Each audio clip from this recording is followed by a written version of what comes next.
News express ಎಟ್ 6ಗೆ ಸ್ವಾಗತ. ನಾನು Sukanya. July 26ಕ್ಕೆ ರಾಜ್ಯ ಬಿಜೆಪಿಯಲ್ಲಿ ಬದಲಾವಣೆ ಬಿರುಗಾಳಿ ಬೀಸುತ್ತಾ ಸಿಎಂ ಸ್ಥಾನಕ್ಕಾಗಿ 2,000 ಕೋಟಿ ಕೊಡೋದಕ್ಕೆ ಹೋಗಿದ್ರ ವೈರಲ್ ಆಗಿರೋ ಆಡಿಯೋ ಕಟ್ಟಿರೋದೇನಾ, ಮಿಮಿಕ್ರಿನಾ, ಇಂದ್ರಜಿತ್ಗೆ ಬೆದರಿಕೆ ಹಾಕ್ತಿದಾರ ಡಿ ಬಾಸ್ ಹಿಂಬಾಲಕರು, ರೌಡಿ ಶೀಟರ್ ಮರ್ಡರ್ಗೆ ಮತ್ತೊಮ್ಮೆ ಬೆಚ್ಚಿಬಿತ್ತು ಬೆಂಗಳೂರು. ಇದೆಲ್ಲವನ್ನ ನೋಡೋಣ.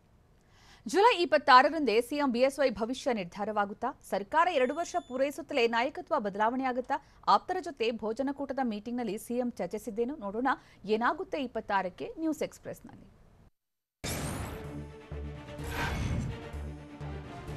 ರಾಜ್ಯ ರಾಜಕೀಯದಲ್ಲಿ ಜುಲೈ 26ರಂದು ಕ್ರಾಂತಿ ನಡೆಯುವ ಸಾಧ್ಯತೆಗಳಿವೆ. ಜುಲೈ 26ಕ್ಕೆ ಬಿಜೆಪಿ ಪಾಳಯದಲ್ಲಿ ಭಾರೀ ಬೆಳವಣಿಗೆ ನಡೆಯಲಿದ್ದು, ಮುಖ್ಯಮಂತ್ರಿ ಬಿಎಸ್ ಯಡಿಯೂರಪ್ಪ ಆಪ್ತ ವಿರೋಧಿ ಬಣಗಳಲ್ಲಿ ಒಂದೊಂದು ಚರ್ಚೆ ನಡೀತಾ ಇದೆ. ನಾಯಕತ್ವ ಬದಲಾವಣೆ ವದಂತಿ ಬೆನ್ನಲ್ಲೇ ಮುಖ್ಯಮಂತ್ರಿ ಬಿಎಸ್ ಯಡಿಯೂರಪ್ಪ ಅಲರ್ಟ್ ಆಗಿದ್ರು. ಆಪ್ತ ಸಚಿವರ ಜೊತೆಗೆ ಸಿಎಂ ಬಿಎಸ್ವೈ ಪ್ರತ್ಯೇಕ ಮೀಟಿಂಗ್ ನಡೆಸಿದ್ರು. ಖಾಸಗಿ ಹೋಟೆಲ್ನಲ್ಲಿ ಆಪ್ತ ಸಚಿವರಿಗೆ ಭೋಜನಕೂಟ ಏರ್ಪಡಿಸಿದ್ರು. ಸಚಿವರಾದ Basavaraj Bommai, R Ashok, doctor K Sudhakar, ST Somashekar, V Somanna ಹಾಗೂ ಶಾಸಕ ಸತೀಶ್ ರೆಡ್ಡಿ ಕೂಡ ಭೋಜನಕೂಟದಲ್ಲಿ ಭಾಗಿಯಾಗಿದ್ರು.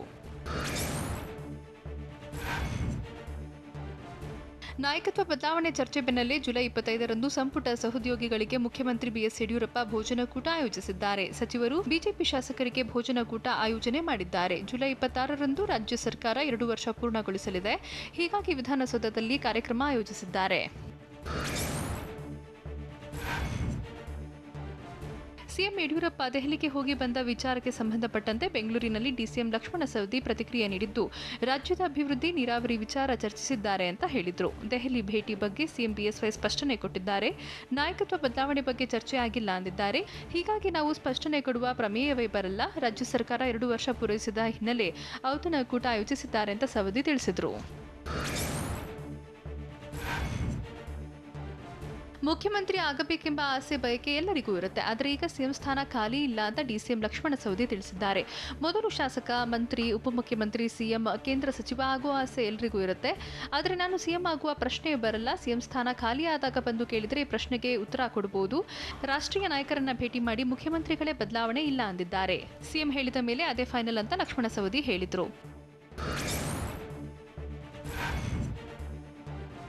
ಬಿಜೆಪಿ ರಾಜ್ಯಾಧ್ಯಕ್ಷ ನಳಿನ್ ಕುಮಾರ್ ಕಟೀಲ್ ಪರ ಸಚಿವ ಸುಧಾಕರ್ ಬ್ಯಾಟಿಂಗ್ ಮಾಡಿದ್ದಾರೆ. ನಮ್ಮ ರಾಜ್ಯಾಧ್ಯಕ್ಷರು ಹೀಗೆಲ್ಲ ಮಾತನಾಡುವ ಸ್ವಭಾವ ಇಲ್ಲ, ಇದೆಲ್ಲ ರಾಜಕೀಯ ಪಿತೂರಿ, ಷಡ್ಯಂತ್ರ ಅಂತ ಡಾಕ್ಟರ್ ಸುಧಾಕರ್ ಆರೋಪಿಸಿದ್ದಾರೆ. ಆ ಆಡಿಯೋ ಟೇಪು ಇವೆಲ್ಲವೂ ಕೂಡ ದಾಖಲೆ ಆಗುವುದಿಲ್ಲ. ಕೋರ್ಟ್ ಕೂಡ ಈಗಾಗಲೇ ದಾಖಲೆ ಅಲ್ಲ ಅಂತ ಹೇಳಿದೆ. ಅಲ್ಲದೆ ಇದು ನನ್ನ ಧ್ವನಿ ಅಲ್ಲ ಅಂತ ರಾಜ್ಯಾಧ್ಯಕ್ಷರು ಸ್ಪಷ್ಟಪಡಿಸಿದ್ದಾರೆ ಅಂತ ಬೆಂಗಳೂರಿನಲ್ಲಿ ಆರೋಗ್ಯ ಸಚಿವ ಡಾಕ್ಟರ್ ಕೆ ಸುಧಾಕರ್ ಹೇಳಿದ್ದಾರೆ.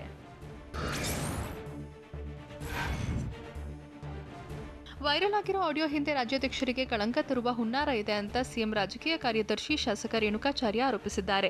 ದಾವಣಗೆರೆ ಜಿಲ್ಲೆ ಹೊನ್ನಾಳಿಯಲ್ಲಿ ಮಾತನಾಡಿದ ಅವರು, ಬೆಳಗ್ಗೆ ಬಿಜೆಪಿ ರಾಜ್ಯಾಧ್ಯಕ್ಷ ಕಟೀಲುಗೆ ಫೋನ್ ಮಾಡಿದ್ದೆ. ಆಡಿಯೋ ನಕಲಿ ಅಂತ ರಾಜ್ಯಾಧ್ಯಕ್ಷ ಕಟೀಲು ಹೇಳಿದ್ದಾರೆ. ಇದು ಕಾಂಗ್ರೆಸ್ ಕುತಂತ್ರ. ಈ ಬಗ್ಗೆ ನಾಳೆ ಸಿಎಂ ಭೇಟಿ ಮಾಡಿ ತನಿಖೆಗೆ ಆಗ್ರಹಿಸುವೆ ಅಂತ ರೇಣುಕಾಚಾರ್ಯ ತಿಳಿಸಿದ್ದಾರೆ. ಮುಖ್ಯಮಂತ್ರಿ ಬಿಎಸ್ ಯಡಿಯೂರಪ್ಪ ಪರ ಕಾಂಗ್ರೆಸ್ ಶಾಸಕ ಎಂಬಿ ಪಾಟೀಲ್ ಬ್ಯಾಟ್ ಬೀಸಿದ್ದಾರೆ. ಬಿಎಸ್ವೈ ಲಿಂಗಾಯತ ಸಮುದಾಯದ ಧೀಮಂತ ನಾಯಕ, ಅವರನ್ನ ಸಿಎಂ ಸ್ಥಾನದಿಂದ ಕೆಳಗಿಳಿಸಬೇಡಿ ಅಂತ ಎಂಬಿ ಪಾಟೀಲ್ ಟ್ವೀಟ್ ಮಾಡಿದ್ದಾರೆ. ಸಿಎಂ ಬಿಎಸ್ವೈ ಅವರನ್ನ ಮರ್ಯಾದೆಯಿಂದ ನಡೆಸಿಕೊಳ್ಳಿ. ಯಡಿಯೂರಪ್ಪ ಅವರನ್ನ ಪದಚ್ಯುತಗೊಳಿಸಿದ್ರೆ ಬಿಜೆಪಿ ವರಿಷ್ಠರು ಲಿಂಗಾಯತರ ಅವಕೃಪೆಗೆ ತುತ್ತಾಗ್ತಾರೆ. ಯಡಿಯೂರಪ್ಪ ಅವರ ವಯಸ್ಸು, ಕೊಡುಗೆ ಪರಿಗಣಿಸಿ ಅಂತ ಎಂಬಿ ಪಾಟೀಲ್ ತಿಳಿಸಿದ್ದಾರೆ. ಮುಖ್ಯಮಂತ್ರಿ ಬಿಎಸ್ ಯಡಿಯೂರಪ್ಪ ಪರ ರಂಭಾಪುರಿ ಪೀಠದ ಜಗದ್ಗುರು ಬ್ಯಾಟ್ ಬೀಸಿದ್ದಾರೆ. ಇನ್ನು 2 ವರ್ಷ ಯಡಿಯೂರಪ್ಪ ಅವರೇ ಸಿಎಂ ಅಂತ ರಾಯಚೂರಿನಲ್ಲಿ ರಂಭಾಪುರಿ ಪೀಠದ ಜಗದ್ಗುರು ಹೇಳಿದ್ದಾರೆ. ಸಿಎಂ ಬದಲಾವಣೆ ಮಾಡಿದರೆ ಪಕ್ಷಕ್ಕೆ ದೊಡ್ಡ ಕಳಂಕ ಅಂಟಿಕೊಳ್ಳಲಿದ್ದು, ಬಿಜೆಪಿ ಮೇಲೆ ಬಹುದೊಡ್ಡ ಹೊಡೆತ ಬೀಳಲಿದೆ ಅಂತ ರಂಭಾಪುರಿ ಶ್ರೀಗಳು ತಿಳಿಸಿದ್ದಾರೆ.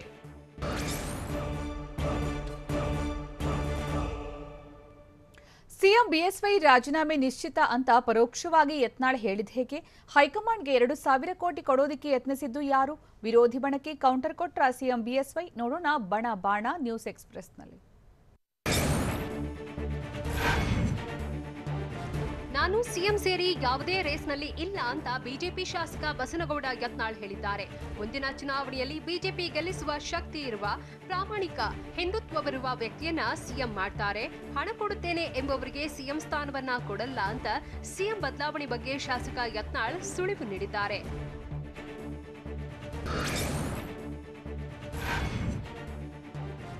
ಸಿಎಂ ಹಾಗೂ ಪುತ್ರ ವಿಜಯೇಂದ್ರ ದೆಹಲಿ ಭೇಟಿ ವಿಚಾರಕ್ಕೆ ಶಾಸಕ ಯತ್ನಾಳ್ ಕಿಡಿಕಾರಿದ್ದು, ಏಕಾಂಗಿಯಾಗಿ ದೆಹಲಿಗೆ ಹೋಗಿದ್ದು ಏಕೆಂದು ಗೊತ್ತಿಲ್ಲ. ಸಚಿವರನ್ನ ಸಿಎಂ ಬಿಎಸ್ವೈ ಕರೆದುಕೊಂಡು ಹೋಗಬೇಕಿತ್ತು ಅಂತ ಹೇಳಿದ್ದಾರೆ. ಬಿಎಸ್ವೈ ಅವರ ಅತ್ಯಂತ ಪ್ರೀತಿಗೆ ಪಾತ್ರರಾದ ಬಸವರಾಜ ಬೊಮ್ಮಾಯಿ, ಶ್ರೇಷ್ಠ ನಾಯಕರಾದ ಗೋವಿಂದ ಕಾರಜೋಳರವರು ಇದ್ರು. ಅಲ್ಲದೆ ಅತ್ಯಂತ ಪ್ರಬಲವಾಗಿ ವಾದ ಮಾಡುವಂತ ಅಶೋಕ್ ಇವರನ್ನ ಸಿಎಂ ಕರೆದುಕೊಂಡು ಹೋಗಬೇಕಿತ್ತು. ಅಲ್ಲದೆ ಸಿಎಂ ಬರ್ತಾರೆಂದು ತಿಳಿದೇ ನಾನು ದೆಹಲಿಯಿಂದ ಹೊರಟೆ ಎಂದು ಯತ್ನಾಳ್ ಹೇಳಿದ್ದಾರೆ.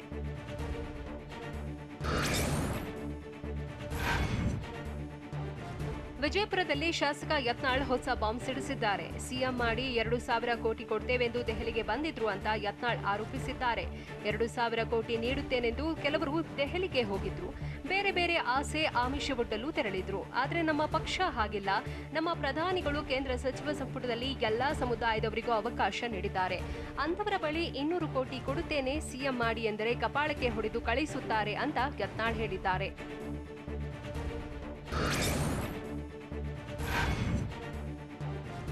ಜುಲೈ 26ರಂದು ಬಿಜೆಪಿ ಶಾಸಕಾಂಗ ಪಕ್ಷದ ಸಭೆ ನಡೆಯುವ ಸಾಧ್ಯತೆ ಇದೆ. ಆದರೆ ಶಾಸಕಾಂಗ ಸಭೆ ಕರೆದಿರೋ ಬಗ್ಗೆ ಮಾಹಿತಿ ನಮಗಿಲ್ಲ. ಅಧಿಕೃತವಾಗಿ ನಮಗೆ ಇನ್ನೂ ಕರೆದಿಲ್ಲ ಅಂತ ಬಿಜೆಪಿ ಶಾಸಕ ಬಸನಗೌಡ ಪಾಟೀಲ್ ಯತ್ನಾಳ್ ಹೇಳಿದ್ದಾರೆ. ವಿಜಯಪುರದಲ್ಲಿ ಮಾತಾಡಿದವರು, ಶಾಸಕಾಂಗ ಸಭೆ ಕರೆದ್ರೆ ನಾವು ಹೋಗಲೇಬೇಕಾಗುತ್ತದೆ. ಸಭೆಗೆ ಹೋಗುವುದು ನಮ್ಮ ಕರ್ತವ್ಯ ಮತ್ತು ಹಕ್ಕು ಅಂತ ತಿಳಿಸಿದರು.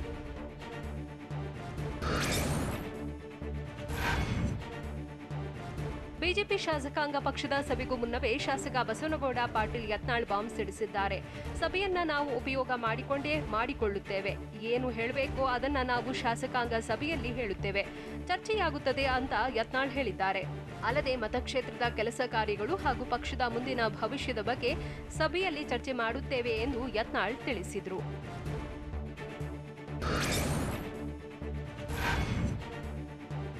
ಮುಖ್ಯಮಂತ್ರಿ ಬಿಎಸ್ ಯಡಿಯೂರಪ್ಪರ ರಾಜೀನಾಮೆಗೆ ವಿರೋಧಿ ಬಣ ಕಾಯ್ದಿದೆ. ಸಿಎಂ ಬದಲಾವಣೆ ಫಿಕ್ಸ್ ಅಂತ ಬಿಎಸ್ವೈ ವಿರೋಧಿ ಬಣದಲ್ಲಿ ಮಾತುಗಳು ಕೇಳಿ ಬರ್ತಿದ್ದು, ಕೆಲ ಸಚಿವರು ಕೂಡ ಬಿಎಸ್ವೈ ರಾಜೀನಾಮೆ ಫಿಕ್ಸ್ ಅಂತಿದ್ದಾರೆ. ಈಗಾಗಲೇ ಹೈಕಮಾಂಡ್ ರಾಜೀನಾಮೆ ಸಂದೇಶ ರವಾನೆಯಾಗಿದೆ ಅಂತಾನೆ ಬಿಎಸ್ವೈ ವಿರೋಧಿ ಬಣ ನಂಬಿರೋ. ಅಲ್ಲದೆ ನಾಯಕತ್ವ ಬದಲಾದ್ರೆ ನಾವೇ ಸಿಎಂ ಆಗ್ತೀವಿ ಅನ್ನೋ ಹುಮ್ಮಸ್ಸಿನಲ್ಲಿದ್ದು, ಸಿಎಂ ರೇಸ್ನಲ್ಲಿ ತಮ್ಮ ಹೆಸರು ಇದೆ ಅನ್ನೋದನ್ನ ಕೆಲವರು ಒಪ್ಪಿಕೊಳ್ತಿದ್ದಾರೆ.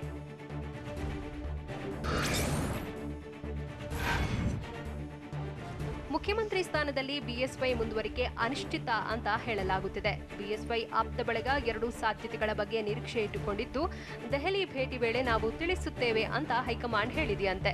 ಅಲ್ಲದೆ ಇದುವರೆಗೆ ರಾಜೀನಾಮೆ ವಿಚಾರದಲ್ಲಿ ಯಾವುದೇ ಸೂಚನೆ ಬಂದಿಲ್ಲ. ಹೀಗಾಗಿ ಸಿಎಂ ಆಪ್ತ ಬಳಗದಲ್ಲಿ ಇನ್ನೂ ಅನಿಶ್ಚಿತತೆ ಮುಂದುವರೆದಿದೆ.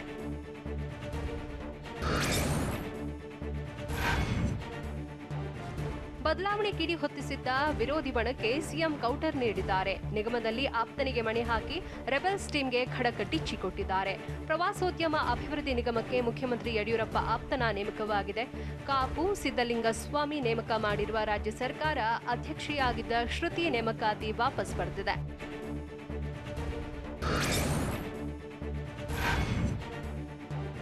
ನಾಯಕತ್ವ ಬದಲಾವಣೆ ಇಲ್ವೇ ಇಲ್ಲ ಅಂತ ಸಿಎಂ ಪರೋಕ್ಷವಾಗಿ ಸಂದೇಶ ರವಾನೆ ಮಾಡಿದಂತೆ ಕಾಣ್ತಿದೆ. ಸಚಿವ ಯೋಗೇಶ್ವರ್ ಇಲಾಖೆಯಲ್ಲಿ ಕೈ ಹಾಕಿ ಆಪ್ತನಿಗೆ ನೇಮಕಾತಿ ಆದೇಶ ಕೊಡಿಸುವ ಮೂಲಕ ಪಕ್ಷದೊಳಗಿನ ವಿರೋಧಿಗಳಿಗೆ ಸಿಎಂ ಕೌಂಟರ್ ಕೊಟ್ಟಿದ್ದಾರೆ. ನಾಯಕತ್ವ ಬದಲಾವಣೆ ಬಗ್ಗೆ ಬೆಳವಣಿಗೆ ಇಲ್ಲವೆಂದು ಮೆಸೇಜ್ ನೀಡಿದ್ದಾರೆ ಎನ್ನಲಾಗಿದೆ. ಸಿಎಂ ವಿರೋಧಿ ಬಣದಲ್ಲಿ ಮುಂಚೂಣಿಯಲ್ಲಿರುವ ಯೋಗೇಶ್ವರ್ ಇಲಾಖೆಯಲ್ಲಿ ನಿಗಮದಲ್ಲಿ ಅಧ್ಯಕ್ಷರ ಬದಲಾವಣೆ ಮಾಡಿದ್ದಾರೆ.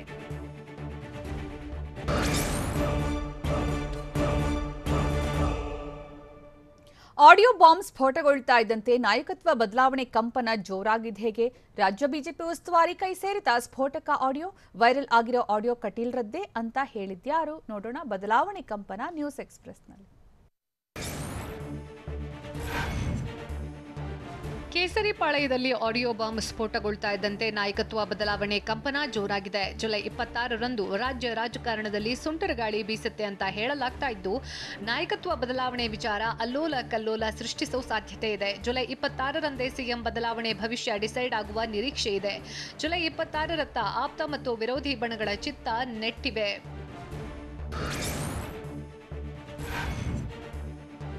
ಬಿಜೆಪಿ ರಾಜ್ಯಾಧ್ಯಕ್ಷ ನಳಿನ್ ಕುಮಾರ್ರದ್ದು ಎನ್ನಲಾದ ಆಡಿಯೋ ಭಾರೀ ಚರ್ಚೆಗೆ ಗ್ರಾಸವಾಗಿದ್ದು, ಇದೀಗ ಹೈಕಮಾಂಡ್ ಅಂಗಳ ತಲುಪಿದೆ. ಆಡಿಯೋ ಕ್ಲಿಪ್ ಬಗ್ಗೆ ಕರ್ನಾಟಕ ಬಿಜೆಪಿ ಉಸ್ತುವಾರಿ ಅರುಣ್ ಸಿಂಗ್ ಮಾಹಿತಿ ಪಡೆದಿದ್ದಾರೆ.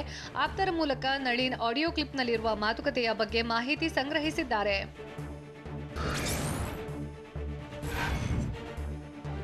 ನಳಿನ್ ಕುಮಾರ್ ಕಟೀಲರದ್ದು ಎನ್ನಲಾದ ಈ ಆಡಿಯೋ ವೈರಲ್ ಆಗ್ತಾ ಇದ್ದಂತೆ ಸಚಿವ ಈಶ್ವರಪ್ಪ ಅವರಿಗೆ ತಳಮಳ ಉಂಟಾಗ್ತಾ ಇದೆ. ಆಡಿಯೋ ಬಗ್ಗೆ ಮಾತನಾಡುವ ಬದಲು ಮಂತ್ರಿಗಿರಿ ಬಗ್ಗೆ ಮಾತುಗಳನ್ನ ಆಡಿದ್ದಾರೆ. ಸಚಿವ ಸ್ಥಾನ ಹೋದ್ರೂ ಪರವಾಗಿಲ್ಲ ಅಂತ ಒಮ್ಮೆ ಹೇಳಿದ್ರೆ ಮತ್ತೊಮ್ಮೆ ಮಂತ್ರಿ ಸ್ಥಾನವನ್ನ ಲೆಕ್ಕಕ್ಕೆ ಇಟ್ಕೊಂಡಿಲ್ಲ ಅಂತಾರೆ. ಇನ್ನೊಮ್ಮೆ ಪಕ್ಷ ಯಾವುದೇ ಜವಾಬ್ದಾರಿ ಕೊಟ್ಟರು ನಿಭಾಯಿಸ್ತೀನಿ ಅಂತ ಹೇಳಿದ್ದು ಎಲ್ಲಿಯೂ ಆಡಿಯೋ ಬಗ್ಗೆ ಸ್ಪಷ್ಟೀಕರಣ ನೀಡಿಲ್ಲ. ಆಡಿಯೋದಲ್ಲಿ ಈಶ್ವರಪ್ಪ ಟೀಮ್ ಹೋಗುತ್ತೆ ಅನ್ನೋದು ಉಲ್ಲೇಖವಾಗಿದ್ದು, ಇದೇ ವಿಚಾರವಾಗಿ ಸಚಿವ ಈಶ್ವರಪ್ಪ ವಿಚಲಿತರಾದ್ರಾ ಎಂಬ ಪ್ರಶ್ನೆ ಉದ್ಭವಿಸಿದೆ.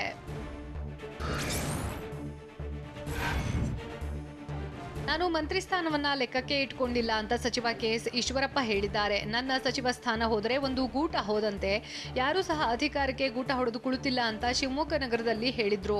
ನಾನು ಎಂಎಲ್ಎ ಆಗುವಾಗ ಹಿರಿಯರೇ ಟಿಕೆಟ್ ನೀಡಿದ್ರು. ಸಚಿವನಾದಾಗಲೂ ಪಕ್ಷ ಸಂಘಟನೆ ಹೇಳಿದಂತೆ ಕೇಳಿದ್ದೇನೆ. ಆದರೆ ಯುವಕರಿಗೆ ಆದ್ಯತೆ ಕೊಡೋದ್ರಲ್ಲಿ ತಪ್ಪೇನಿಲ್ಲ. ಪಕ್ಷ ಯಾವುದೇ ಜವಾಬ್ದಾರಿ ಕೊಟ್ಟರು ಕೆಲಸ ಮಾಡ್ತೀನಿ ಅಂತ ಈಶ್ವರಪ್ಪ ಹೇಳಿದ್ದಾರೆ.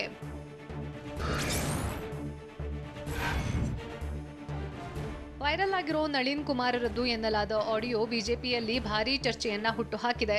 ಈ ಬಗ್ಗೆ ಮಾತನಾಡಿರೋ ಉಪಮುಖ್ಯಮಂತ್ರಿ ಲಕ್ಷ್ಮಣ ಸವದಿ ಅದು ಫೇಕ್ ಆಡಿಯೋ ಅಂತ ಕಟೀಲ್ ಅವರೇ ಸ್ಪಷ್ಟನೆ ಕೊಟ್ಟಿದ್ದಾರೆ ಅಂತ ಹೇಳಿದ್ರು. ಪಕ್ಷದ ಹೆಸರನ್ನ ಕೆಡಿಸೋಕೆ ಯಾರು ಕೂಡ ಈ ರೀತಿ ಮಾಡಬಾರದು. ಸ್ವತಃ ರಾಜ್ಯಾಧ್ಯಕ್ಷರೇ ಇದನ್ನ ತನಿಖೆ ಮಾಡಿಸ್ತೀವಿ ಎಂದಿದ್ದಾರೆ ಅಂತ ಸವದಿ ಹೇಳಿದ್ದಾರೆ.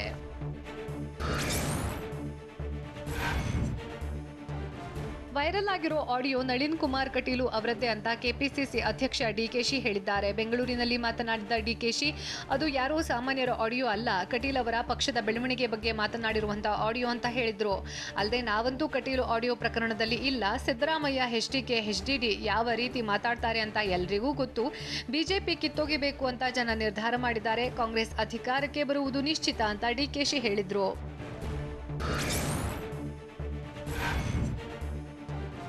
ರಾಜ್ಯ ಬಿಜೆಪಿಯಲ್ಲಿ ನಾಯಕತ್ವ ಬದಲಾವಣೆ ಬಳಿಕ ಸರ್ಕಾರದಲ್ಲಿ ಕೇಳಿ ಬರುವ ವಾಣಿ ಬಗ್ಗೆ ಕಾಯ್ತಿದ್ದೀವಿ ಅಂತ ಕೆಪಿಸಿಸಿ ಕಾರ್ಯಾಧ್ಯಕ್ಷ ಸತೀಶ್ ಜಾರಕಿಹೊಳಿ ವ್ಯಂಗ್ಯವಾಡಿದ್ದಾರೆ. ಸಿಎಂ ಚೇಂಜ್ ಮಾಡಿದ್ರೆ ಆಗ ಬೇರೆಯವರಾಗುತ್ತಾರೆ. ಹೀಗಾಗಿ ಹನುಮಂತ ದೇವರ ಕೌಲು ಎಡಕ್ಕೆ ಬೀಳುತ್ತೋ ಬಲಕ್ಕೆ ಬೀಳುತ್ತೋ ಅಂತ ಕಾಯ್ತಿದ್ದೀವಿ ಅಂತ ಸತೀಶ್ ಜಾರಕಿಹೊಳಿ ಹೇಳಿದ್ದಾರೆ. ಅಲ್ಲದೆ ಇದರಿಂದ ಕಾಂಗ್ರೆಸ್ಗೆ ಲಾಭವೂ ಇಲ್ಲ, ನಷ್ಟವೂ ಇಲ್ಲ. ರಾಜಕೀಯದಲ್ಲಿ ಯಾವಾಗ ಏನಾಗುತ್ತೆ ಅಂತ ಹೇಳೋಕ್ಕಾಗಲ್ಲ. ಮಧ್ಯಂತರ ಚುನಾವಣೆ ಬರಬಹುದು, ಬರದೇ ಇರಬಹುದು ಅಂತ ಸತೀಶ್ ಹೇಳಿದ್ರು.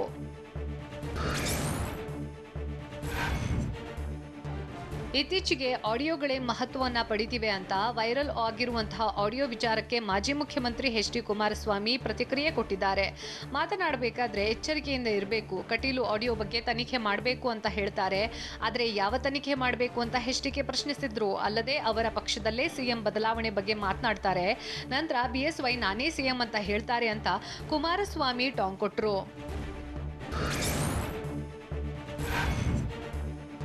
ಪ್ರವಾಸೋದ್ಯಮ ಅಭಿವೃದ್ಧಿ ನಿಗಮದಿಂದ ಕೊಕ್ಕು ನೀಡಿದ್ದ ಶ್ರುತಿಯನ್ನ ಮದ್ಯಪಾನ ಸಂಯಮ ಮಂಡಳಿ ಅಧ್ಯಕ್ಷರನ್ನಾಗಿ ನೇಮಕ ಮಾಡಲಾಗಿದೆ. ನಿನ್ನೆಯಷ್ಟೇ ಕೆಎಸ್ಟಿಡಿಸಿ ಅಧ್ಯಕ್ಷ ಸ್ಥಾನದಿಂದ ಶ್ರುತಿ ನೇಮಕಾತಿಯನ್ನ ವಾಪಸ್ ಪಡೆದಿದ್ದ ಸರ್ಕಾರ ಕಾಪು ಸಿದ್ದಲಿಂಗ ಸ್ವಾಮಿ ಅವರನ್ನ ನೇಮಕ ಮಾಡಿತ್ತು. ಈ ಬಗ್ಗೆ ಟಿವಿ9 ಜೊತೆ ಮಾತನಾಡಿದ ಶ್ರುತಿ, ಅಧ್ಯಕ್ಷ ಸ್ಥಾನ ಕಳೆದುಕೊಂಡು ನೋವಾಗಿದೆ ಅಂತ ಹೇಳಿದ್ದಾರೆ. ಈ ವಿಚಾರ ಮೊದಲು ಗೊತ್ತಿರಲಿಲ್ಲ, ನನಗೆ ಏನೂ ಹೇಳಿರಲಿಲ್ಲ. ನಂತರ ಸಿದ್ದಲಿಂಗ ಸ್ವಾಮಿ ಅವರೇ ಮಾಹಿತಿಯನ್ನ ಕೊಟ್ಟರು. ನನಗೆ ಬೇಸರ ಅನ್ನೋದಕ್ಕಿಂತ ನೋವಾಗಿದೆ ಅಂತ ನಟಿ ಶ್ರುತಿ ತಿಳಿಸಿದ್ದಾರೆ.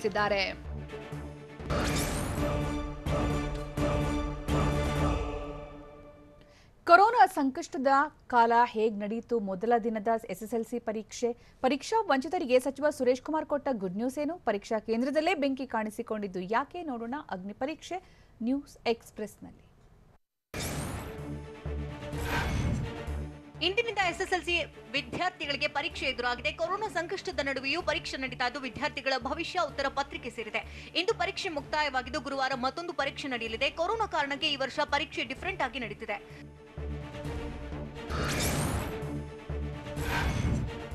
ರಾಜ್ಯದಾದ್ಯಂತ ಎಸ್ಎಸ್ಎಲ್ಸಿ ಪರೀಕ್ಷೆ ಆರಂಭ ಆಗಿದ್ದು ಗಣಿತ, ವಿಜ್ಞಾನ, ಸಮಾಜ ವಿಜ್ಞಾನ ವಿಷಯಗಳಿಗೆ ಇಂದು ಎಕ್ಸಾಮ್ ನಡೆದಿದೆ.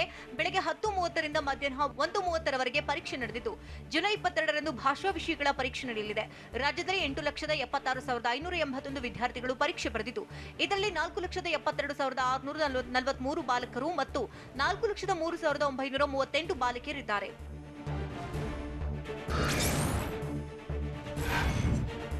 ಇಂದು ಗಣಿತ, ಸಮಾಜ ವಿಜ್ಞಾನ ಪರೀಕ್ಷೆ ನಡೆದಿದ್ದು ಜುಲೈ 22ರ ಗುರುವಾರ ಕನ್ನಡ, ಹಿಂದಿ, ಇಂಗ್ಲಿಷ್ ಭಾಷಾ ಪರೀಕ್ಷೆ ನಡೆಯಲಿದೆ.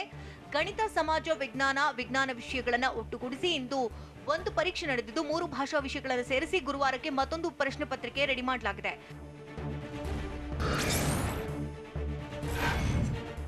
ಕೊರೋನಾ ನಡುವೆಯೂ ಮಕ್ಕಳ ಭವಿಷ್ಯದ ಟರ್ನಿಂಗ್ ಪಾಯಿಂಟ್ ಆಗಿರುವಂತಹ ಎಸ್ಎಸ್ಎಲ್ಸಿ ಪರೀಕ್ಷೆ ನಡೆಸಲಾಗ್ತಾ ಇದೆ. ಒಂದೇ ದಿನ 3 ವಿಷಯಗಳಿಗೆ ಪರೀಕ್ಷೆ ನಡೆದಿದ್ದರಿಂದ ಮಕ್ಕಳು ಗೊಂದಲಕ್ಕೆ ಒಳಗಾಗಬಾರದು ಅಂತ ಶಿಕ್ಷಣ ಇಲಾಖೆ ಮುನ್ನೆಚ್ಚರಿಕಾ ಕ್ರಮವನ್ನು ವಹಿಸಿತು. ಪ್ರತಿ ವಿಷಯಕ್ಕೆ ಪ್ರತ್ಯೇಕ ಬಣ್ಣದ OMR ಶೀಟ್ ನೀಡಿತು. ಗಣಿತಕ್ಕೆ ಪಿಂಕ್ ಬಣ್ಣದ OMR ಶೀಟ್, ವಿಜ್ಞಾನಕ್ಕೆ ಆರೆಂಜ್ ಕಲರ್ ಹಾಗೂ ಸಮಾಜ ವಿಜ್ಞಾನಕ್ಕೆ ಹಸಿರು ಬಣ್ಣದ OMR ಶೀಟ್ ನೀಡಿತು.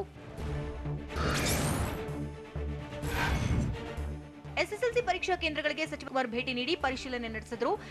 ಇದೇ ವೇಳೆ ಕೊನೆ ಕ್ಷಣದಲ್ಲಿ ಎಕ್ಸಾಮ್ ಹಾಲ್ ಟಿಕೆಟ್ ಸಿಗದೆ ವಂಚಿತರಾದಂತಹ ವಿದ್ಯಾರ್ಥಿಗಳಿಗೆ ಸುರೇಶ್ ಕುಮಾರ್ ಗುಡ್ ನ್ಯೂಸ್ ನೀಡಿದ್ದು, ಆಗಸ್ಟ್ನಲ್ಲಿ ಮರು ಪರೀಕ್ಷೆ ನಡೆಸುವುದಾಗಿ ತಿಳಿಸಿದರು. ಹಾಲ್ ಟಿಕೆಟ್ ಸಿಗದೆ ಹಾಗೂ ಪರೀಕ್ಷಾ ನೋಂದಣಿಯಾಗದೆ ಹೊರಗುಳಿದಂತಹ ವಿದ್ಯಾರ್ಥಿಗಳಿಗೆ ಪರ್ಯಾಯ ವ್ಯವಸ್ಥೆ ಮಾಡಿದ್ದು, ಎಕ್ಸಾಮ್ ವಂಚಿತ ಮಕ್ಕಳನ್ನ ಪ್ರಥಮ ಪ್ರಯತ್ನ ಅಂತ ಪರಿಗಣಿಸಲು ನಿರ್ಧಾರ ಮಾಡಲಾಗಿದೆ. ಬೆಳಗಾವಿಯಲ್ಲಿ ಮಳೆಯಿಂದ ಪರೀಕ್ಷಾ ಕೇಂದ್ರ ಸೋರ್ತಾ ಇದ್ದು ವಿದ್ಯಾರ್ಥಿಗಳಿಗೆ ಬಿಗ್ ಶಾಕ್ ಎದುರಾಗಿತ್ತು. ಬೆಳಗಾವಿ ನಗರದ ಸರ್ದಾರ್ ಹೈಸ್ಕೂಲ್ನಲ್ಲಿ 24 ಪರೀಕ್ಷಾ ಕೊಠಡಿ ಪೈಕಿ 2 ಕೊಠಡಿಗಳು ಸೋರ್ತಾ ಇದೆ. ಮಳೆಯಿಂದಾಗಿ ಪರೀಕ್ಷಾ ಕೊಠಡಿ ಸೋರ್ತಾ ಇರುವ ವಿಚಾರಕ್ಕೆ ಸಂಬಂಧಿಸಿದಂತೆ TV9 ವರದಿ ಬೆನ್ನಲ್ಲೇ ಪರೀಕ್ಷಾ ಕೇಂದ್ರಕ್ಕೆ ಬೆಳಗಾವಿ ಜಿಲ್ಲಾಧಿಕಾರಿ ಭೇಟಿ ನೀಡಿದ್ರು. ಅಲ್ಲದೆ ಸ್ಥಳೀಯ ಶಾಸಕ ಅನಿಲ್ ಬೆನಕೆ ಕೂಡ ಶಾಲೆಗೆ ಭೇಟಿ ನೀಡಿ ಪರಿಶೀಲನೆ ನಡೆಸಿದ್ರು.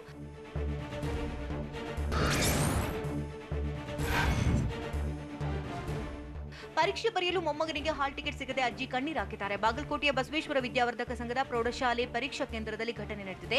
ವಿದ್ಯಾರ್ಥಿ ಮೊಹಮ್ಮದ್ ಕೈಫ್ ಸೌದಾಗರ ಜೊತೆ ಅಜ್ಜಿ ಮಮತಾಜ್ ಕಣ್ಣೀರು ಹಾಕಿದ್ದಾರೆ. ನಾವು ಫಾರಂ ತುಂಬಲು ಬಂದಾಗ ಶಾಲಾ ಸಿಬ್ಬಂದಿ ಸರಿಯಾಗಿ ಸ್ಪಂದಿಸಲಿಲ್ಲ. ಅಟೆಂಡೆನ್ಸ್ ಇಲ್ಲ, TC ತೆಗೆದುಕೊಂಡು ಹೋಗಿ ಅಂತ ವಾಪಸ್ ಕಳಿಸಿದ್ರು. ಎಲ್ಲ ದಾಖಲಾತಿ ಫೋಟೋ ತೆಗೆದುಕೊಂಡು ಬಂದರೂ ಪಡೀಲಿಲ್ಲ. ಈಗೇನ್ ಮಾಡೋದು ಅಂತ ಅಜ್ಜಿ ಮೊಮ್ಮಗ ಕಣ್ಣೀರು ಹಾಕಿದ್ದಾರೆ.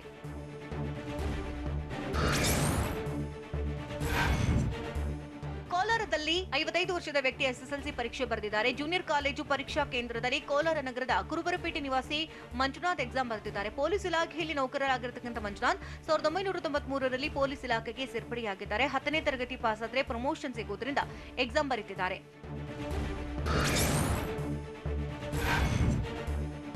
ಎಸ್ಎಸ್ಎಲ್ಸಿ ಪರೀಕ್ಷೆ ನಡೀತಾ ಇದ್ದಂತಹ ಶಾಲೆಯಲ್ಲಿ ಆಕಸ್ಮಿಕ ಬೆಂಕಿ ಕಾಣಿಸಿಕೊಂಡಿದ್ದು, ಮಂಗಳೂರಿನ ಬಳಿ ಬಬ್ಬುಕಟ್ಟೆ ಖಾಸಗಿ ಕಾಲೇಜಿನಲ್ಲಿ ಘಟನೆ ನಡೆದಿದ್ದು, ಬಬ್ಬುಕಟ್ಟೆಯ ಹೀರಾ ಮಹಿಳಾ ಕಾಲೇಜಿನ ಪರೀಕ್ಷಾ ಕೇಂದ್ರದಲ್ಲಿ ಪರೀಕ್ಷೆ ಆರಂಭವಾದ ಅರ್ಧ ಗಂಟೆಯಲ್ಲಿ ಬೆಂಕಿ ಕಾಣಿಸಿಕೊಂಡಿತು. ಲ್ಯಾಬ್ನಲ್ಲಿ ಶಾರ್ಟ್ ಸರ್ಕ್ಯೂಟ್ನಿಂದ ಬೆಂಕಿ ಅವಘಡ ಶಂಕೆ ವ್ಯಕ್ತವಾಗಿದ್ದು, ಲ್ಯಾಬ್ ಸಮೀಪ ಕೊಠಡಿಯಲ್ಲಿ ಪರೀಕ್ಷೆ ಬರೆತಾ ಇದ್ದಂತಹ ಮಕ್ಕಳನ್ನ ಕೂಡಲೇ ಮೇಲಿನ ಮಹಡಿಗೆ ಕಳಿಸಿ ಪರೀಕ್ಷೆ ಬರೆಯಲು ಅನುವು ಮಾಡಲಾಯಿತು.